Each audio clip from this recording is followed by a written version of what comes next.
Hello నమస్తే, నేను Ashok. Welcome to ప్రజా చైతన్యం. ఏపీలో రాజకీయం వాడివేడిగా సాగుతుంది. ఏపీలో ప్రభుత్వం మారిన తర్వాత కూడా కూటమి సర్కార్ జగన్మోహన్ రెడ్డి జపం చేస్తుంది. జగన్మోహన్ రెడ్డి రాష్ట్రాన్ని నాశనం చేశాడు, జగన్మోహన్ రెడ్డి అలా చేశాడు, జగన్మోహన్ రెడ్డి ఇలా చేశాడంటూ కూడా జగన్మోహన్ రెడ్డి ఓడిపోయినా కూడా పదే పదే జగన్మోహన్ రెడ్డి జపం చేయటం వెనుక కూటమిలో ఏమన్నా భయం కలుగుతుందా?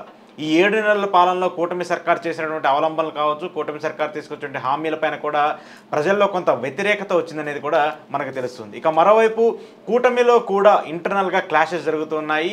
ఒక పక్క వర్గపోరు ఉంటూనే ఉంది. దాంతోపాటు ఇటు పవన్ కళ్యాణ్, లోకేష్ మధ్య కూడా పవర్ సెంట్రిక్గా రాజకీయం నడుస్తుంది.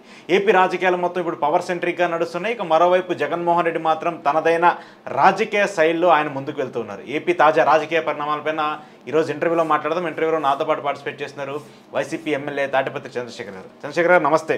నమస్తే అండి. సో ఏంటి, మీరు ఓడిపోయారు. మీరు ఓడిపోయిన పార్టీ అయినా కూడా మిమ్మల్ని ఎందుకు కూటమి నేతలు అంతగా తలుచుకుంటున్నారు? అంటే భయంతో తలుచుకుంటున్నారా, లేదంటే మీరు చేసినటువంటి పాలనకి ఇదేంటి మోసపోయినటువంటి పాలన అని చెప్పేసి చెప్తూ ఉన్నారు, దానికి తలుచుకుంటున్నారా?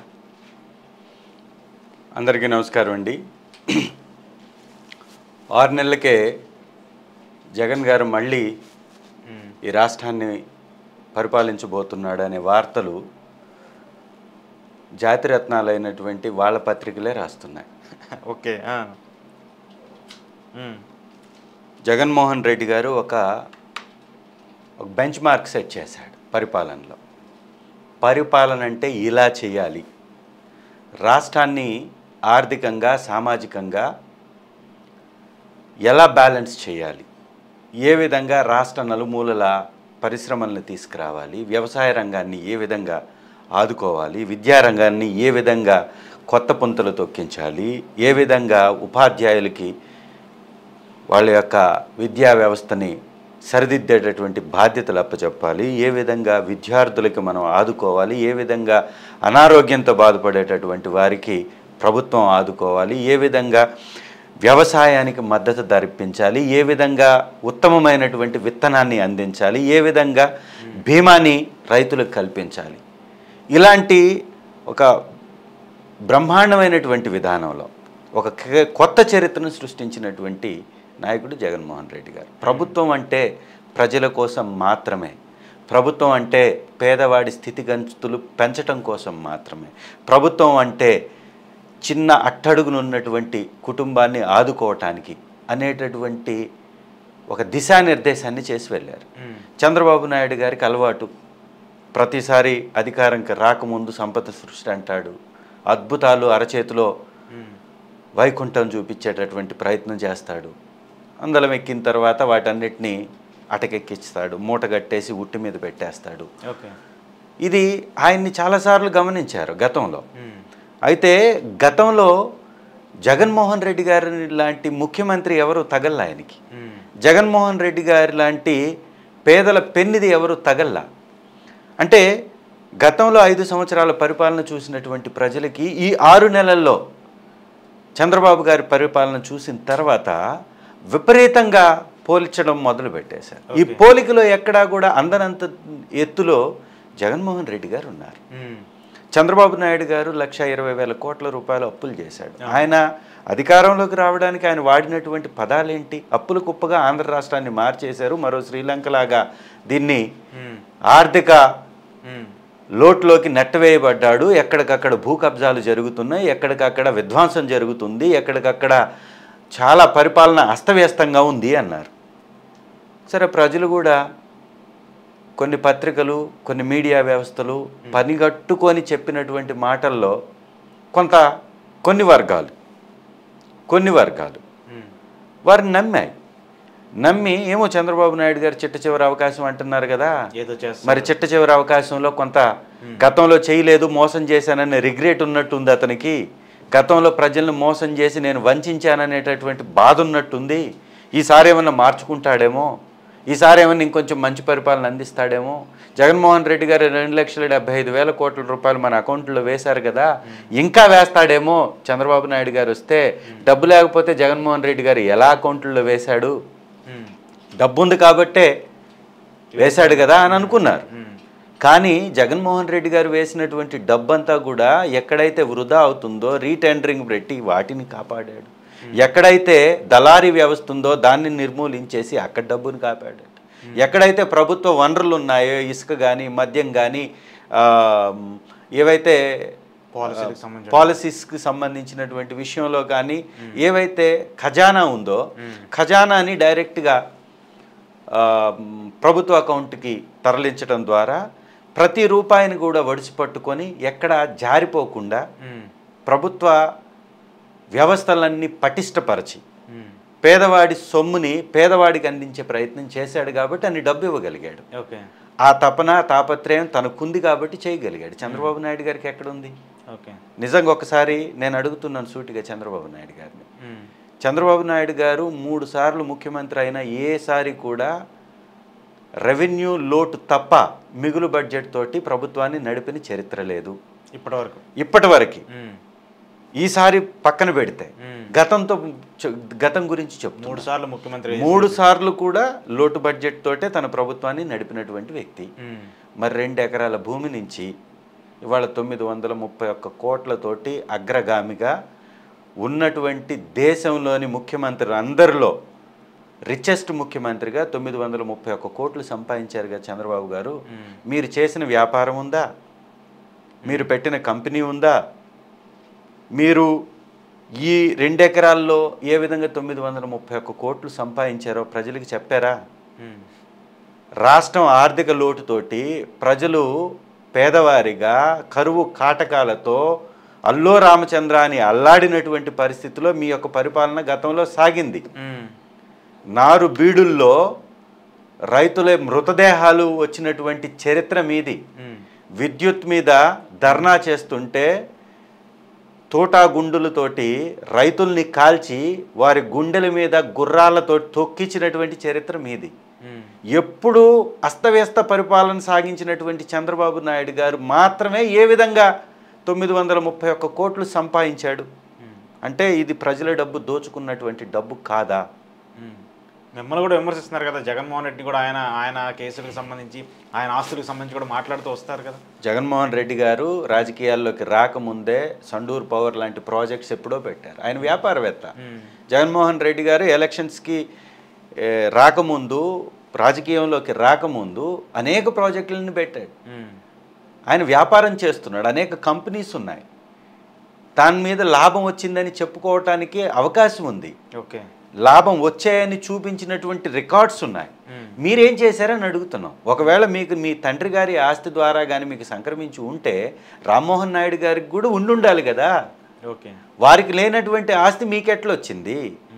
రాజకీయాల్లో జీతాల మీద బతికేటటువంటి పరిస్థితిలోనే మీరు కానీ ఇన్ని 931 కోట్లు సంపాదించి కానీ ఉంటే మీతో పాటు మీకన్నా ముందు నుంచి తెలుగుదేశం పార్టీలో ఉన్నటువంటి కురువృద్ధులు ఉన్నారు కదా, వారు ఎందుకు సంపాదించలేకపోయారు? మీరు మాత్రమే ఎలా సంపాదించారు? ఎట్లా సాధ్యమైంది మీకు?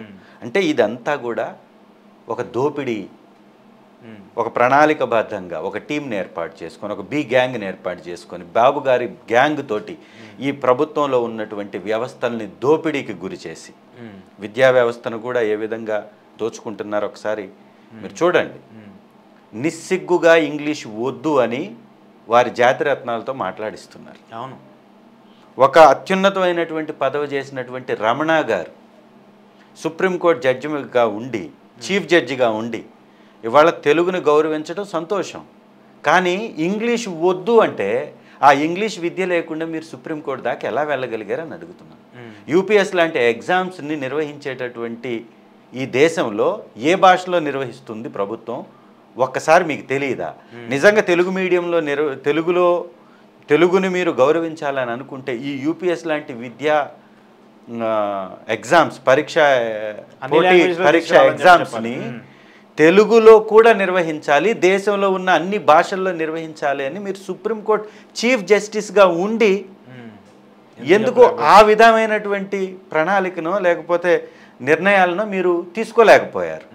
ఈ దేశంకి అత్యున్నతమైనటువంటి న్యాయస్థానంకి మీరు చీఫ్ జడ్జిగా ఉండారు కదా, మీరు తీసుకున్న నిర్ణయం ఫైనల్ కదా, ఇంకెవరో కూడా దీన్ని పార్లమెంట్ కూడా మార్చే పరిస్థితి ఉండదు కదా. మరి అట్లాంటి నిర్ణయం ఎందుకు తీసుకోలేదు మీరు?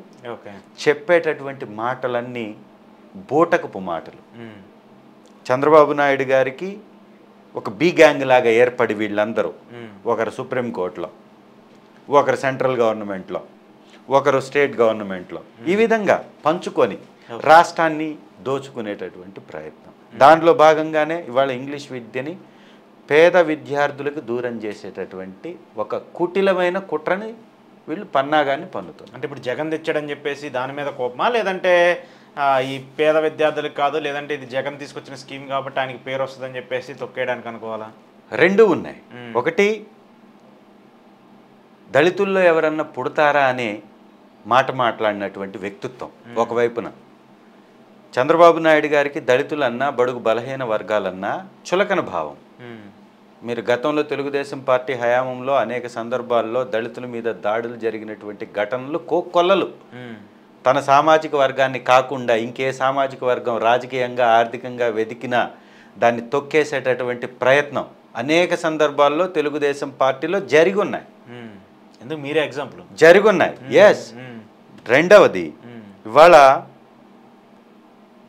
ఆర్థికంగా స్థితి లేనటువంటి కులాలు, కుల బలం ధనబలం లేనటువంటి వ్యక్తులు విద్యాబలంతో ఎదుగుతున్నారు.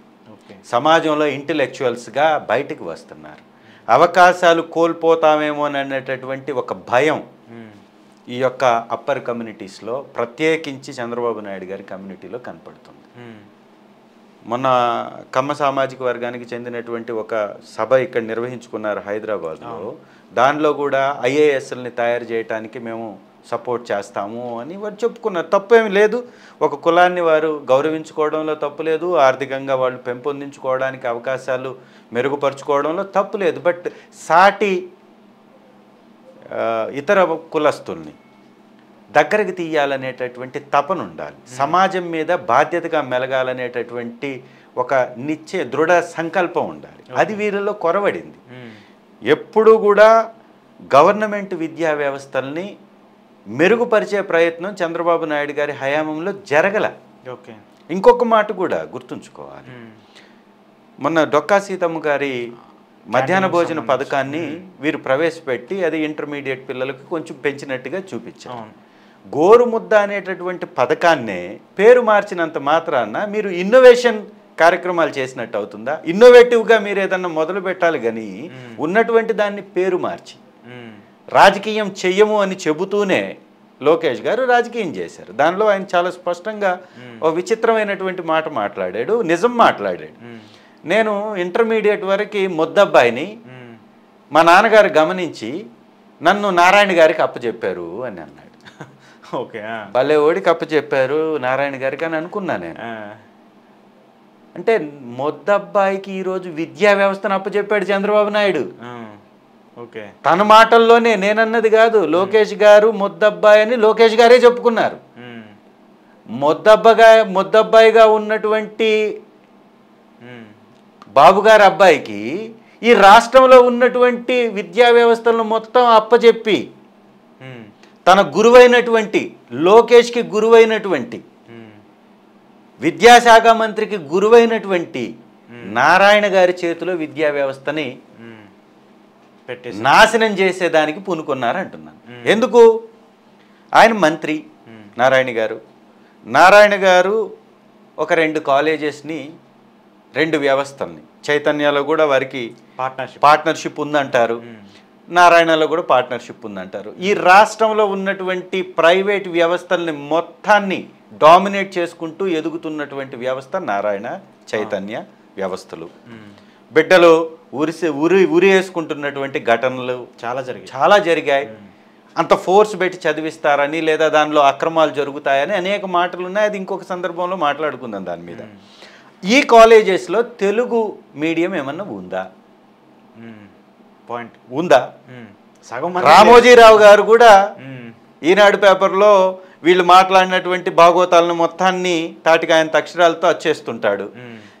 రామోజీరావు గారి కొడుకు వారి కోడలు నిర్వహిస్తున్నటువంటి స్కూల్స్లో తెలుగు మీడియం ఉందా? తెలుగు మీడియాన్ని మోసేటటువంటి బాధ్యత దళితులు, బడుగు బలహీన వర్గాలకు సంబంధించినటువంటి జాతులకు మాత్రమే ఉందా? ఈ రాష్ట్రాన్ని దోచుకొని, ఈ రాష్ట్రాన్ని అడ్డం పెట్టుకొని ఆర్థికంగా అందలం ఎక్కి ఈరోజు రాష్ట్రాన్ని పరిపాలిస్తున్నటువంటి కమ్యూనిటీస్కి బాధ్యత లేదా? ఓకే, అంటే తెలుగులో చదివి తెలుగుని కాపాడవలసినటువంటి బాధ్యత పేదలైనటువంటి బడుగు బలహీన వర్గాలకు చెందిన ఓసీలో వెనకబడిన తరగతుల వారికి మాత్రమే ఈ బాధ్యత ఉందా? ఆ భారాన్ని వారిపై నెట్టేటటువంటి కుట్రని మీరు బయట పెడుతున్నారా, మీరు చేస్తున్నారా అంటే ఇది నిజమని అనిపిస్తుంది. ఎందుకంటే విద్యా వ్యవస్థని మార్చాలనుకునేటటువంటి వ్యక్తులు ఒక నైపుణ్యం కలిగినటువంటి వ్యక్తులనో లేకపోతే ఆ వ్యవస్థల మీద పట్టున్నటువంటి వ్యక్తులకో ఆ యొక్క క్యాబినెట్ని ఇస్తారు. మరి ఇంటర్ దాకా ముద్దబ్బాయి అయినటువంటి లోకేష్ గారికి ఆ యొక్క వ్యవస్థను అప్పచెప్పారు అంటే ఆ వ్యవస్థను నాశనం చేయడానికే పూనుకున్నారని కదా దీని అర్థం.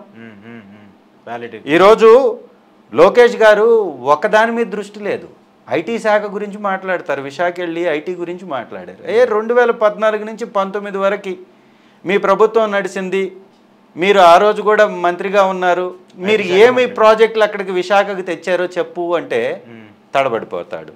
అరాకొరా జ్ఞానంతో మాట్లాడతాడు. ఇన్ఫోసిస్ని తెచ్చింది వైఎస్ఆర్ కాంగ్రెస్ పార్టీ, అదానీ డేటా సెంటర్ని తీసుకొచ్చింది వైఎస్ఆర్ కాంగ్రెస్ పార్టీ, రాన్సన్ అనేటటువంటి కంపెనీని తీసుకొచ్చింది వైఎస్ఆర్ కాంగ్రెస్ పార్టీ ప్రభుత్వం, మా ప్రభుత్వంలో, పార్టీ కాదు ప్రభుత్వం, మా ప్రభుత్వంలో. దాంతోపాటు టీసీఎస్ని తీసుకొచ్చింది కూడా వైఎస్ఆర్ కాంగ్రెస్ పార్టీ ప్రభుత్వం, మా ప్రభుత్వంలో వచ్చినాయి. ఆ జ్ఞానాన్ని పెంచుకోడు. అట్లాగే ఉత్తరాంధ్రకి ఏం చేసిందంటారు? ఉత్తరాంధ్రకి ఉద్దానం కిడ్నీ వ్యాధిగ్రస్తుల సమస్య ఎప్పటి నుంచి ఉంది? మీ నాన్నగారు ఎన్నిసార్లు ముఖ్యమంత్రి మీ నాన్నగారు ఎందుకు ఉద్దానం సమస్యని పట్టించుకోవాలా? 5 సంవత్సరాలు ఒకే ఒక టర్మ్లో మేము సమస్యని గుర్తించాం, సమస్యని సంపూర్ణంగా పరిష్కరించాం.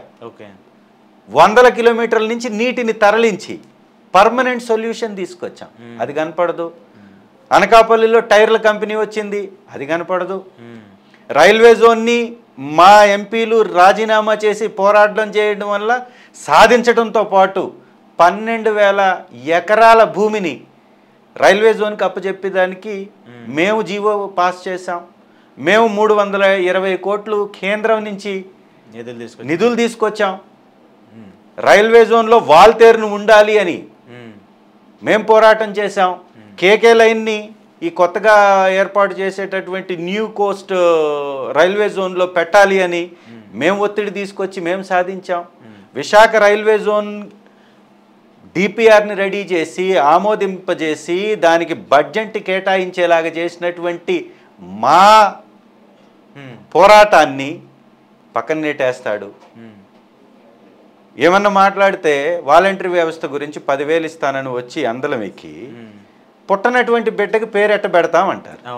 మేము పుట్టించినటువంటి బిడ్డకి మీరెట్ట పేరు పెడుతున్నారు అని అడుగుతున్నాం. రైల్వే జోన్ మేము తెచ్చింది, జగన్మోహన్ రెడ్డి హయాంలో మా ప్రభుత్వంలో వచ్చింది. ఇవాళ మీరు పేరు పెట్టుకునే ప్రయత్నం చేస్తున్నారు. అంటే మాటలకి నిస్సిగ్గుగా నిలబడకపోవడం. ఓకే, ఏంటి ఇప్పుడు ఈ లోకేష్ గారు సరే మాటలు నిలబడతారా లేదంటే ఆయన్నే ముఖ్యమంత్రిగా చేయాలి, ఆయనే మాకు ఉండాలని చెప్పేసి ఒక ప్రొజెక్షన్ ఇస్తున్నట్టు కదా. కూటమిలో ఒక 2 పార్టీలు, అంటే ఉన్నదే 3 పార్టీలు, 2 పార్టీలు ఒక పక్కన లేదంటే టీడీపీ పార్టీ ఒక పక్కన మారిపోయినటువంటి పరిస్థితి కూడా ఈరోజు కనిపిస్తుంది. మీరు కూడా చూసారు ఈరోజు పేపర్లో వచ్చినటువంటి ఆ ప్రొజెక్షన్ కావచ్చు. ఏంటి ఇంటర్నల్గా ఏమన్నా క్లాష్ పెట్టేలాగా జరుగుతుందా? సార్, లోకేష్ గారి మీద ఆంధ్రజ్యోతి రాధాకృష్ణ గారే డైరెక్ట్గా మాట్లాడారు. తెలుగుదేశం పార్టీని అన్ని విధాల మూసేటటువంటి పత్రికే ఆయన పరిపాలన నచ్చనప్పుడు, ఆ యజమానికే ఆ పరిపాలన నచ్చనప్పుడు, ఆయనలో సమర్థత లేదు అని ఆయన తేల్చేసిన తరువాత లోకేష్ గారి ప్రతిభ ఏంటో, ఈ రాష్ట్రంలో తెలుగుదేశం పార్టీ యొక్క పరిస్థితి రాబో కాలంలో ఎలా ఉండబోతుందో రాధాకృష్ణ గారు చెప్పారు. కాబట్టి తెలుగుదేశం అనేటటువంటి పార్టీ మునిగిపోయేటటువంటి నావ అనేది వారి మాటల యొక్క సారాంశం. ఓకే, అంతే కదా. ఇవాళ వారు మాకు పోటీ ఏంటి, మా నాయకుడికి పోటీ ఏంటి? అబద్ధాలు చెప్పి అందరం ఎక్కారు తప్ప ఇలా ఉన్నటువంటి ఈవీఎం మిషన్లనో లేకపోతే కేంద్రంలో ఉన్నటువంటి ప్రభుత్వాన్ని అడ్డం పెట్టుకోనో అధికారంలోకి వచ్చారు. అబద్ధాలు చెప్పి మా మీద విషం కక్కి మంచిని కూడా మంచిగా చెప్పకుండా చెడుగా విమర్శించి ప్రతి విషయంలో అందరం ఎక్కారు. ఇవాళ ఏమైంది? 6 నెలలు అటకెక్కేశారు. 6 నెలల్లో చీ అని ప్రజలు తరుముకుంటున్నటువంటి పరిస్థితి ఆంధ్ర రాష్ట్రంలో నెలకొంది. ఒక విద్యుత్ ధర్నా పెడితే లక్షల సంఖ్యలో రోడ్డు మీదకి జనాలు వచ్చారంటే 6 నెలల్లోనే ఏంటి మీ ప్రభుత్వం ఉందా లేదా? 1,20,000 కోట్లు అప్పు చేశారంటే సంపద సృష్టి జరుగుతుందా? ఒక నెలలో 791 కోట్లు జిఎస్టీ యొక్క గ్రోత్ పడిపోయింది అంటే, జిఎస్టీ ఆదాయం ఆవిరైపోయి -6%లోకి వెళ్ళింది అంటే, పక్క రాష్ట్రం తెలంగాణలో 10% గ్రోత్ ఉంటే జిఎస్టీ పోయిన నెలలో ఏపీ రాష్ట్రంలో మాత్రం -6%. ఎక్కడుంది మీ యొక్క దూరదృష్టి? ఎక్కడుంది మీ యొక్క సంపద సృష్టి? పవన్ కళ్యాణ్ గారి యొక్క వ్యవస్థల్లో లోపాలు, ఈ లోపాలను పక్కన పెట్టి దళితులైనటువంటి మంత్రుల మీద, బీసీ మంత్రుల మీద పుంకాలుగా వారి పత్రికల్లో రాపిస్తున్నారు. ఇవాళ దళిత మంత్రి, హోంమంత్రి గారి మీద ఒకవైపున పవన్ కళ్యాణ్ గారు కామెంట్స్ చేశారు, ఇంకొక వైపున ఇప్పుడు ప్రభుత్వం వాళ్ళ పిఏని తొలగించేసింది. అంటే దళిత మంత్రులు, బీసీ మంత్రులు మాత్రమే టార్గెట్. ఇవాళ పవన్ కళ్యాణ్ గారి అన్నని మంత్రిని చేసుకోవాలి, మంత్రిని చేయాలంటే ఏదో ఒక బీసీ మంత్రిని తొలగించాలి, లేదా ఒక దళిత మంత్రిని తొలగించాలి. కాబట్టి దళితుల మంత్రులు ఎంతమంది ఉన్నారు? ఇద్దరే ఉంది. ఒకరు ఇద్దరే ఉన్నారు దళిత మంత్రులు. వాళ్ళని తొలగించేటటువంటి అవకాశం లేదు. 2 కులాలకు ఇచ్చారు. కాబట్టి బీసీ మంత్రుల మీద పడి కుంపాలుగా వారి మీద పుంకాలుగా వారి మీద వార్తలు రాయిస్తున్నారు. సో ఇవాళ రాష్ట్రం మొత్తం కొందరి కోసమే, అందరి కోసం కాదు అనేటటువంటి ఒక మెసేజ్ని పాస్ చేస్తుంది కూటమి ప్రభుత్వం. మెసేజ్ని పాస్ చేసింది ఓకే, కానీ ఏంటి లోకేష్ గారి ప్రొజెక్షన్ ఏంటి? అది పార్టీ దెబ్బతింటుందని ఇలా డిసైడ్ చేసుకుంటున్నారా, లేదంటే లోకేష్ని, అంటే చంద్రబాబు నాయుడు గారు ఉన్నప్పుడే లోకేష్ని సీఎంగా చేయాలనేటువంటి ఒక ప్రతిపాదన ఏమైనా జరుగుతుందా? చంద్రబాబు నాయుడు గారు లోకేష్ గారిని పెంచేటటువంటి ప్రయత్నం చేస్తున్నారు, దానిలో ఎలాంటి సందేహం లేదు. ఎందుకంటే చంద్రబాబు నాయుడు గారి యొక్క పరిపాలనలో ఇప్పుడు సాగుతున్నటువంటి విధానం, చంద్రబాబు నాయుడు గారికి ఎక్కడా పవర్సే లేవు, అన్ని లోకేష్ గారు వారి చుట్టూ ఉన్నటువంటి వారే నిర్వహిస్తున్నారు అంత. లోకేష్ గారు సకల శాఖ మంత్రిగా ప్రవర్తిస్తున్నాడు, అన్ని శాఖల్లో తను దూరి ప్రతి ఒక్కరిని డిస్టర్బ్ చేస్తున్నారని మాట్లాడుతున్నారు. అది రాస్తుంది కూడా వారి పత్రికలే. వారికి బిఆర్ నాయుడు గారికి రాధాకృష్ణ గారి మధ్యలో ఉన్నటువంటి ఒక గ్యాప్ కూడా చూడండి. ఒకరేమో తండ్రి గారి వైపు, ఇంకొకరేమో కొడుకు వైపు. సో వాళ్ళే పంచుకుంటున్నారు, ఈ రాష్ట్రాన్ని పంచుకుంటున్నారు. ఈ పంపకాల్లో వాటాల్లో తేడా వస్తే ఒకరి మీద ఒకరు రాసుకుంటూ ఉంటారు. అయితే వాస్తవం ఏంటి అంటే, లోకేష్ గారిని ఈ రాష్ట్రం మీద రుద్దేటటువంటి ప్రయత్నం మాత్రం స్పష్టంగా చంద్రబాబు నాయుడు గారు చేస్తున్నారు. ఇది వాస్తవం. లోకేష్ గారిని జాకీలు పెట్టి ఎత్తడంలో భాగంగా పవన్ కళ్యాణ్ గారిని కూడా పక్కన పెట్టుకున్నారు. పవన్ కళ్యాణ్ గారు కూడా నేను ఈ రాష్ట్రాన్ని మార్చేస్తాను, కుల మతాలకి అతీతంగా నేను పరిపాలన అందిస్తాను, పేదల కోసమే నేను నిలబడతానన్నాడు. కానీ పవన్ కళ్యాణ్ గారిది కూడా చూసాం, ఇంకో 10 సంవత్సరాలు కూడా తెలుగుదేశం పార్టీ తరఫున చంద్రబాబు నాయుడు గారే ముఖ్యమంత్రి అన్నారు. అంటే ఇంకొక 10 సంవత్సరాల దాకా నేను ఊడిగం చేస్తాను, నేను పక్క నుండి మంత్రిగా కొనసాగుతాను, లేకపోతే వారికి సపోర్టివ్గా నిలబడతానని చెప్తున్నారు. అంటే దాని అర్థం ఏంటి అంటే, లోకేష్ గారిని పెంచడం కోసం, తెలుగుదేశం పార్టీని గాడిలో పెట్టడం కోసం పవన్ కళ్యాణ్ గారిని కూడా తెచ్చుకున్నారనేది స్పష్టంగా ఆయన మాటల్లో కూడా అర్థమైపోయింది. పవన్ కళ్యాణ్ గారు కూడా అరాకొరా జ్ఞానంతో మాట్లాడుతుంటారు. సీజ్ ద షిప్ అన్నాడు. 7,11,00,000 రూపాయలు మన ఎత్తినేసాడు భారాన్ని అనవసరంగా. తెలియదు, ఏమీ తెలియదు. షిప్ ఎవరిది, ఆపితే ఏం జరుగుతుంది, దానిలో ఉన్నటువంటి స్టాక్ ఎక్కించేటప్పుడు జరిగినటువంటి తప్పిదాన్ని ఏ విధంగా రెక్టిఫై చేయాలి తెలియనటువంటి పరిస్థితి. వ్యాపారం చేసేది వీరి నాయకులే, పట్టుకునేది మాత్రం ప్రభుత్వ ఉద్యోగులు, శిక్ష పడేది పట్టుకున్నటువంటి ప్రభుత్వ ఉద్యోగులకే, వీళ్ళ నాయకులకు మాత్రం ఏముండదు. సో ఇది వారి విధానం. లోకేష్ గారిని ఎంత లేపాలని చూసినా అది లేచేటటువంటి నావ కాదు, మునిగేటటువంటి నావే. ఎందుకంటే ఈ 6 నెలల్లో స్పష్టంగా వారు పరిపాలన చేయలేరు అని చేతులు ఎత్తేశారు. ఇంకోటి చంద్రశేఖర్ గారు, పవన్ కళ్యాణ్ గారు తీరు ఆయన చేస్తున్నటువంటి వ్యాఖ్యలు కావచ్చు, లేదంటే ఆయన ఒకసారి ఒక మాటలు మాట్లాడతారు, ఇంకోసారి ఇంకోటి మాటలు మాట్లాడతారు. ప్రభుత్వంలో ఉన్నా కూడా, అంటే మీరు ఓడిపోయినా కూడా పదే జగన్మోహన్ రెడ్డి గారిని టార్గెట్ చేస్తూ మాట్లాడటం, ఆయన ఇలా చేసాడు ఇలా చేశాడని. ఏంటి పవన్ కళ్యాణ్ గారి ఆ మాట తీరుని ఎలా చూస్తారు? ఏంటి ఆయన కామెంట్స్? నిలకడ లేనటువంటి మాటలు, నీతి లేనటువంటి ఆటలు తను ఆడేవి. నిలకడ లేనటువంటి మాటలు ఎందుకు అంటే, ఏ మాట మీద నిలబడ్డాడు. కుల మతాలకు అతీతంగా రాజకీయం అన్నాడు. తన మంత్రివర్గంలో మొత్తం తన కులానికే ఇచ్చుకున్నాడు. మతాలకు సంబంధం లేని రాజకీయం అన్నాడు. ఒక మతాన్ని మాత్రమే పైన వేసుకొని ఇతర మతస్థుల్ని కించపరిచేలాగా వ్యాఖ్యలు చేశారు. రెండవది, తన చదువు గురించి వివిధ రకాలుగా వివిధ స్థానాల్లో చదివినట్టుగా తనే నిలకడలేనటువంటి మాటలు. తను ఒక మదర్ తెరీసా గారినో లేకపోతే చగువీరా గారినో స్ఫూర్తిగా తీసుకున్నానని చెప్పినటువంటి వ్యాఖ్యలు తన పరిపాలనలో ఎక్కడ కనపడనటువంటి పరిస్థితి. తప్పిపోయారు ఆడబిడ్డలు అని 6 నెలల నుంచి ఒక్క బిడ్డను కూడా బయటికి తీసుకురానటువంటి పరిపాలన, ఎక్కడా కూడా గాడిలో పెట్టలేనటువంటి అసమర్థత, ఎక్కడ చూసినా ప్రచార పిచ్చితోటి తిరగడం తప్ప ఒక దగ్గర ఎక్కడో ఒక మన్యంలో రోడ్డు వేసినట్టుగా ప్రచారం చేసుకున్నారు. సార్, ఈ రాష్ట్ర వ్యాప్తంగా అనేక రోడ్లని వైఎస్ఆర్ కాంగ్రెస్ పార్టీ ప్రభుత్వంలో వేసింది. వాటి మీద మాత్రం అబద్ధాలు చెప్తారు. నిన్న జరిగినటువంటి యాక్సిడెంట్, గేమ్ చేంజర్ ఈవెంట్లో జరిగిన యాక్సిడెంట్ అప్పుడు ఆ రోడ్లో గుంతలున్నాయి, పడి చనిపోయారని ట్వీట్ చేశాడు. అక్కడికి వెళ్ళేసి విలేకరులందరూ ఆ రోడ్డును కానీ పరీక్షిస్తే బ్రహ్మాండమైనటువంటి రోడ్డు, మా ప్రభుత్వంలో మేము వేసినటువంటి రోడ్డు, మేము వేసినటువంటి రోడ్డు, బ్రహ్మాండమైనటువంటి రోడ్డు, మేము వేయలేదు, పట్టించుకోలేదు అన్నాడు.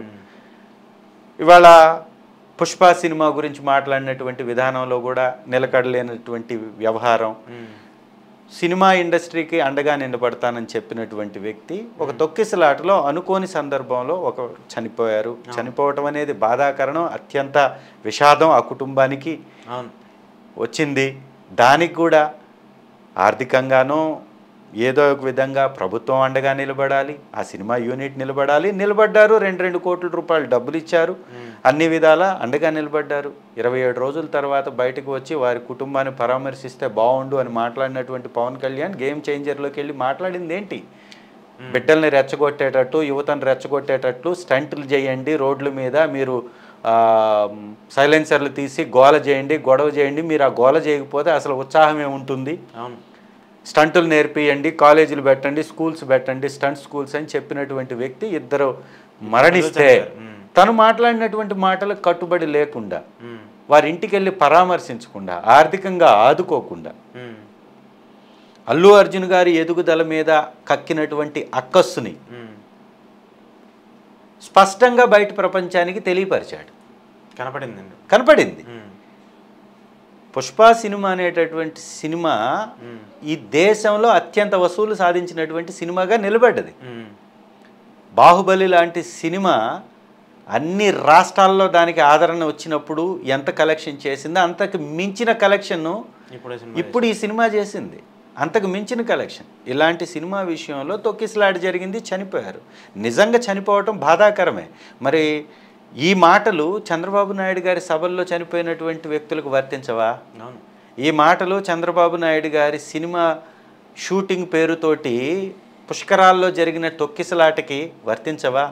ఈ మాటలు గేమ్ చేంజర్ చూసి వెనక్కి వెళ్ళి ఆ ఈవెంట్కి చూసి వచ్చి వెనక్కి వెళ్ళి చనిపోయినటువంటి బిడ్డలకి వర్తించవా? కాబట్టి నిలకడలేనటువంటి మాటలకి పేటెంట్ ఆయన. ఓకే.